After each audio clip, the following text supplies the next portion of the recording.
नमस्कार, तिब्बत टीवी के हिंदी प्रसारण में स्वागत है। तिब्बत टीवी के साप्ताहिक हिंदी समाचार में हम दर्शकों को परम पावन दलाई लामा, वर्तमान तिब्बत के परिस्थिति, निर्वासन में तिब्बत तथा तिब्बत मुक्ति साधना के संदर्भ में जानकारी प्रस्तुत करते हैं। मैं हूं तेंजिन पेल्जोर। आगे देखिए इस सप्ताह के प्रमुख खबर। परम पावन दलाई लामा जी का अमेरिका के शहर न्यूयॉर्क में चिकित्सा उपचार हेतु आगमन। परम पावन दलाई लामा जी ने प्रधानमंत्री नरेंद्र मोदी जी को नए नालंदा विश्वविद्यालय उद्घाटन के लिए शुभकामनाएं दी। सिक्योंग पेम्पा त्सिरिंग और निर्वासित तिब्बती संसद के अध्यक्ष खेम्पो सोनम टेम्पल ने श्री ओम बिरला को पुनः लोकसभा के सभापति चुने जाने पर बधाई दी। निर्वासित तिब्बती संसद के उपाध्यक्ष डोल्मा त्सिरिंग ने दिल्ली स्थित USAID के उप निदेशक एलेक्जेंड्रा हुएर्ता के साथ मुलाकात की। धर्म एवं संस्कृति विभाग द्वारा 2 दिवसीय तिब्बत उत्सव का आयोजन। समाचार विस्तार इस प्रकार से है।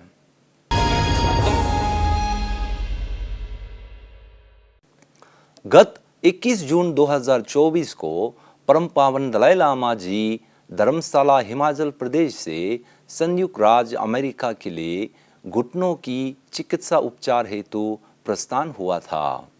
वह दिल्ली और स्विस के द्वारा प्रस्थान हुआ था। 22 जून की सुबह दिल्ली हवाई अड्डा से स्विस के लिए प्रस्थान हुआ था। परम पावन दलाई लामा जी का संयुक्त राज्य अमेरिका रवाना होने से पूर्व स्विस में संक्षिप्त विराम के दौरान ज्यूरिख हवाई अड्डे पर जिनीवा तिब्बत कार्यालय के प्रतिनिधि ठिनले छुकी, स्विट्जरलैंड तथा पड़ोसी देशों के तिब्बतियों एवं शुभचिंतकों ने उनका गर्मजोशी के साथ हार्दिक स्वागत की। 23 जून को परम पावन जी का ज्यूरिख हवाई अड्डे से अमेरिका प्रस्थान के दौरान प्रतिनिधि ठिनले छुकी और भारतीय दूतावास के अधिकारी CM शर्मा ने हवाई अड्डे के अंदर विदाई की।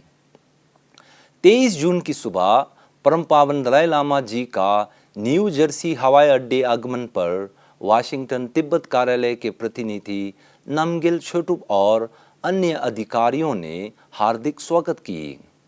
इसके अलावा न्यूयॉर्क स्थित भारतीय महावाणिज्य दूतावास के उच्च अधिकारी डॉक्टर वरुण जेफ, अवधेश कुमार, अभिमन्यु गहलोत, केंद्रीय तिब्बती प्रशासन के पूर्वकालीन सेरा 6 के मठाधीश टशी छेदर, आक्या रिम्बुछे तथा श्रद्धालु परम पावन जी का स्वागत करने तथा उनका आशीर्वाद प्राप्त करने हेतु हवाई अड्डे पर एकत्रित हुए हैं।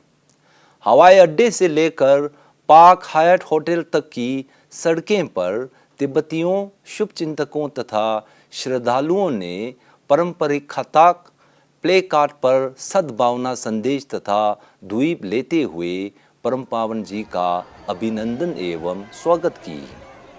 इसके बाद हायट होटल के प्रवेश द्वार पर साक्या खोंगमा ठीजे दोजीछांग रिम्बुछे, राधोखे रिम्बुछे, गेशी थुपदेन हुंडुप, नामग्याल मठ के प्रमुख भिक्षु तेंजिन छोसांग, ग्यावा कामापा की बहन ऊटुप पलजोम, तिब्बती सांसदों तथा तिब्बत कार्यालय के अधिकारी एवं न्यूयॉर्क एवं न्यू जर्सी तिब्बती संघ के अध्यक्ष ने उनका स्वागत की। परम पावन जी के स्वागत समारोह में लगभग 10,000 से अधिक लोग एकत्रित हुए थे।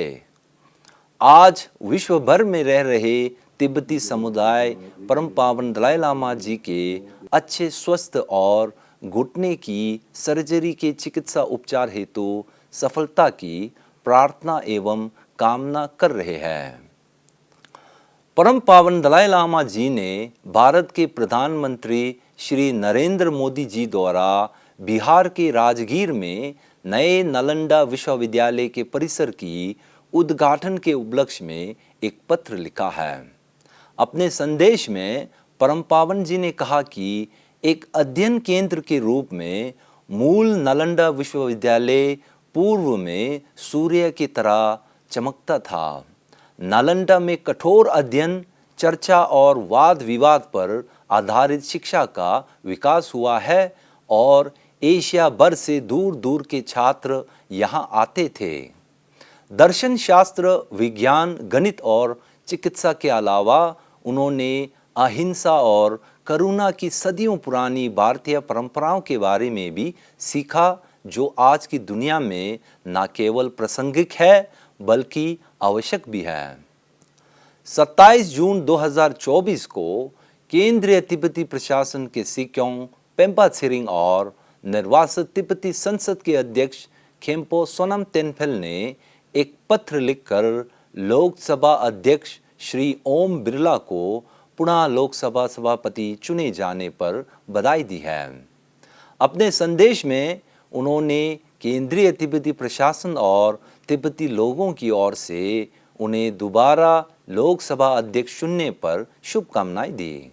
उन्होंने कहा कि ये नया जनादेश स्पष्ट रूप से आपकी नेतृत्व और आप पर दिए गए विश्वास को दर्शाता है। भारत के प्रति आपकी उपलब्धियां और सेवा सराहनीय है। साथ ही उन्होंने पिछले कई वर्षों से भारतीय संसदों द्वारा संसद में तिब्बत मुद्दे और तिब्बती लोगों के प्रति समर्थन देने के लिए आभार प्रकट किए। निर्वासित तिब्बती संसद के उपाध्यक्ष डोल्मा छिरिंग तेंखांग ने नई दिल्ली स्थित USAID के उप निदेशक अलेक्जेंड्रा हुएर्ता के नेतृत्व में एक समूह के साथ मुलाकात की। इस अवसर पर उपाध्यक्ष ने USAID द्वारा तिब्बती प्रवासी के प्रति निरंतर समर्थन देने के लिए आभार प्रकट की। उन्होंने निर्वासित तिब्बती संसद द्वारा शुरू की गई विभिन्न परियोजनाओं तथा कार्यक्रमों के बारे में जानकारी साझा की।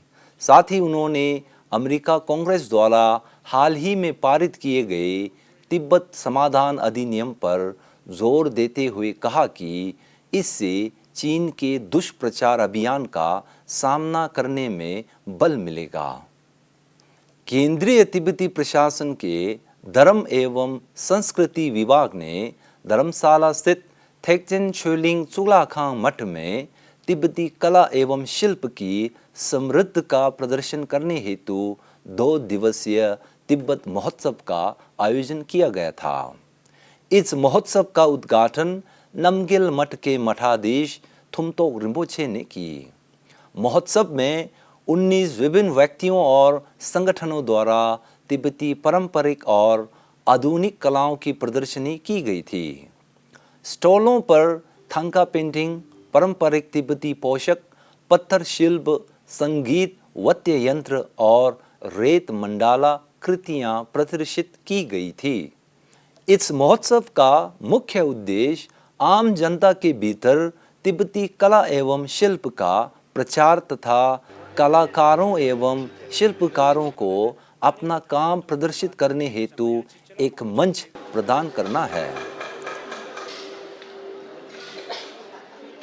इसी के साथ आज का खबर यही समाप्त होती है। अगले हफ्ते हम फिर मिलेंगे। मुझे दीजिए आज्ञा। नमस्कार।